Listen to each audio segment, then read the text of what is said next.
As a renowned game among speedrunners, Celeste has been known as a fast-paced, but also very robust game. While there are a bunch of skips and cool tech, you often just skip small portions of any given chapter. One of the more broken chapters in this game is the 9th chapter, Farewell. It already had its fair share of ridiculous time saves, but what the tester Luzid found just the other day is something that I will just let speak for itself.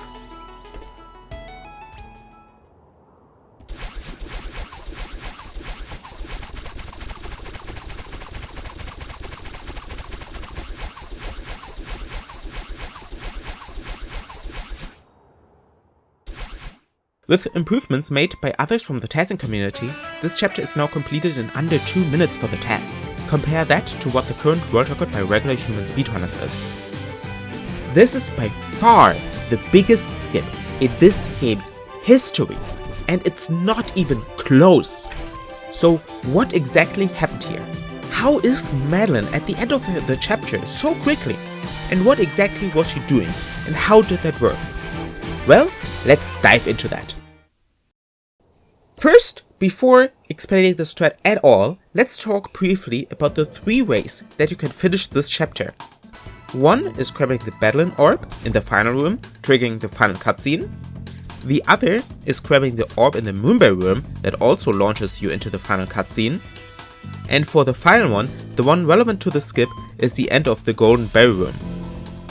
If you have no idea what a Golden Berry is, it's a collectible you unlock after beating a certain chapter.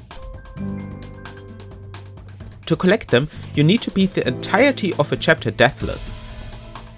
For this final chapter of the game, they made a special room that you get teleported into when getting to the end that you have to complete as well to be able to collect it. But if you get teleported into this room, where even is this room relative to the others? Well, we can just look at the debug map and oh, it's quite far out of the way. But if you look closely, the top is horizontally aligned with the early rooms of Farewell. Just a simple 130,000 pixels away.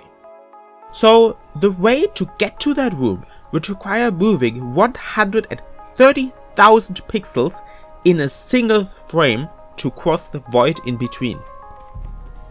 Or around 8 million speed in the more commonly used pixels per second unit. And this is what happens here. Madeline builds up speed to get 8 million speed. But normally it's not possible in this game to build up speed like this. So let's talk about why that is the case and what exactly is happening to build up that humongous amount of speed. First, if you noticed, these so-called moon blocks move around. This is why Madeline just stands still at the beginning to wait for the blocks to be in the right position. But they also get affected by Madeline dashing into them, which is a nice little abusable quirk for speed retention. How Madeline's speed works with walls is that the speed she has when colliding with a wall will be set to 0, but will be refunded if she has air in front of her in the next 5 frames. This normally is achieved by just moving past a corner quickly, but what moonblocks allow is for the block to move and then have a pixel of air between Madeline and the wall to be able to refund her speed. One issue is that these blocks can move to the left as well. This is why the jellyfish are important. You might have already wondered how there are 2 jellyfish in the room. Re-entering the room respawns the jellyfish, and having 2 is required for this skin. You see one landing on the block and the other on the jump-through platform. Each of the jellyfish serve a different purpose. The first one, the one on top of the block, will change the update order of the block. Within a frame, operations of the game still follow a specific order. In this case, Luzid found out that a moon block made of multiple segments with attached entities like jump-through platforms counting as its own segment will have each segment move separately. And wherever a so-called rider is on will move first. Riders can be anything that can ride on top of it, be it the player, so Madeline, or an object like a jellyfish. Let's look just at the bottom right pixel of Madeline's hitbox to simplify it.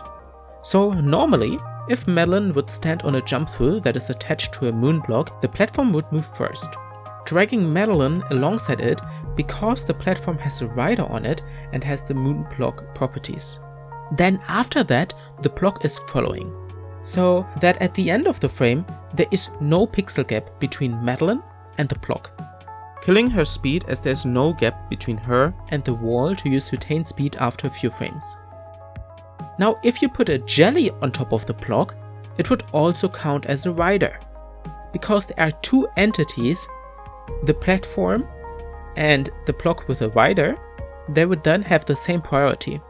The one that moves first in the frame in this situation is determined by how the level was created. We can only make assumptions on how the level was created, but regardless, the block will move first in this specific situation.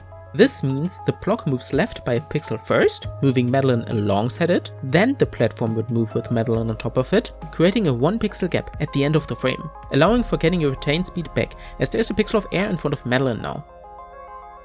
This all is just to stall out the block while it's moving to the left while keeping our speed. For it to move to the right is what we need to build up more speed while not having the retained speed run out. The second jelly is not for its rider functionality, but to be able to grab it to stall out the block moving to the left. It's not perfectly moving a pixel each frame, and it also slows down when getting to the end of its left movement. So it stays on the same pixel for long enough for the retained speed timer to run out. Meaning it wouldn't move us enough to be able to have 1 pixel of air between the block and Madeline. Grabbing the jelly can stall this out, as the block can still move during that animation, and the speed is maintained while we grab it. Now you saw all the dashes done here, but what do these even do? How dashes interact with all this, and what even allows us to build up speed in the first place, is the 1.2 speed modifier for down diagonal dashes. Normally the speed runs out at the end of the dash when doing dashes on the ground like here. But the speed retention mechanic comes into play here. You reset your speed fully by jumping out of it, and then you get your speed back afterwards from the speed retention. Then you also maintain your speed from grabbing a jelly, as cancelling a dash with grabbing an object like a jelly also keeps your speed, and then you walk back into the block to get the speed retention to refresh and drop the jelly afterwards. You loop these actions over and over, so that means you get the 1.2 speed modifier twice per loop until you get 8 million speed. While this was performed by using tasks, so just writing down the inputs into a file that Madeline then performs, it was only a matter of time until a human performed this unassisted.